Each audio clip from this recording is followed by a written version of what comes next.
Households are saving the smallest share of their income since well before the pandemic as interest rates and inflation bite into savings buffers. Today's national accounts show the household savings ratio fell to 4.5%, its lowest level since 2017. Strong consumer spending and a jump in export revenue drove economic growth of 0.5% in December quarter. It's 2.7% for the past year. Let's get some analysis. Dr. Pradeep Philip, Director of Deloitte Access Economics, joins me. Pradeep, how much are those rates biting according to those numbers? Well, Kieran, clearly the economy is slowing. It's slowing in line with our expectations. December quarter is slower than the September quarter, and we're seeing that the economy is being held up by things like exports and government spending. And we're also seeing that households are continuing to spend, but they're spending by running down their savings. And of course, December quarter is the Christmas quarter, so people wanted to get out there and spend, but they're drawing down their savings. What we do know is 9 interest rates on the trot, the steepest rise in interest rates in about 40 years. These things are starting to bite, which is why we think it is appropriate for the Reserve Bank to pause, because they run the risk of overshooting and causing more damage to the economy than is necessary. So you think pause even in the face of those retail numbers earlier in the week? Does this outweigh the strength in the retail sector for January? Look, we're seeing that there is a bit of a spillover of consumption as people run down their savings, but underneath all of this, we are starting to see the weakness in the economy. And you also had wages figures come out, Kieran, that show that wages aren't the problem that people thought they might be. And so we've now got to be careful. In fact, Kieran, the Reserve Bank itself in its analysis last month shows that the bulk of inflation is being driven by supply side factors. So using interest rates as the weapon to deal with supply side problems is not quite right. So this is why we think there is a risk of overshooting. We think they should pause, and we need to have those 9 interest rates that have already been put into the system to play out and see how they go.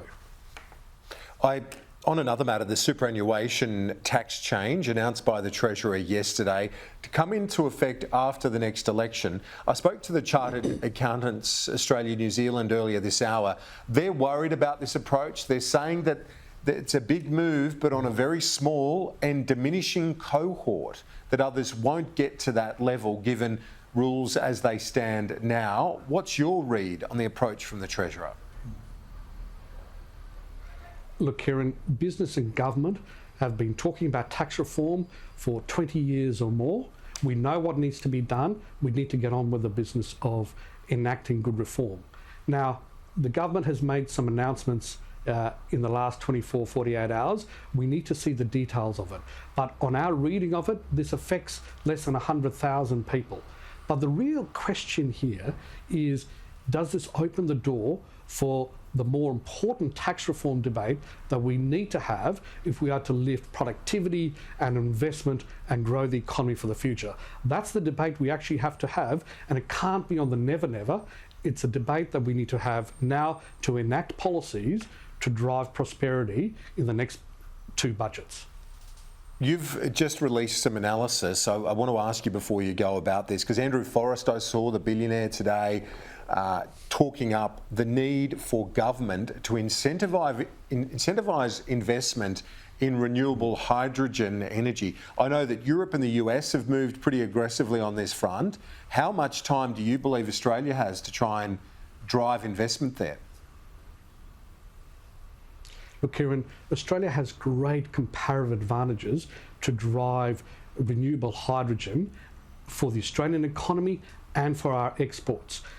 It comprises about 1% of the energy mix. In the future, it'll be 15 to 20% of the energy mix. So it's really important for the domestic economy And there is a dividend, if we get this right, which is to grow an export market. Now, what's happened is that the rest of the world has moved really quickly. The United States in particular, through the Inflation Reduction Act, has a myriad of incentives to try and draw and suck in capital from the rest of the world, suck in workers and talent to the US. And so where Australia has a comparative advantage, these incentives in the US could undermine the potential for Australia to drive decarbonisation in Australia and to export. And we've seen the Europeans react really quickly to this. And it's not just the Europeans. The Middle East, the Gulf states, have also reacted to it. Now, we don't have a long runway because first movers can get an advantage. And so we have a 12-month window in which we need to act. Pradeep, Philip, great to get your thoughts as always. Talk to you soon.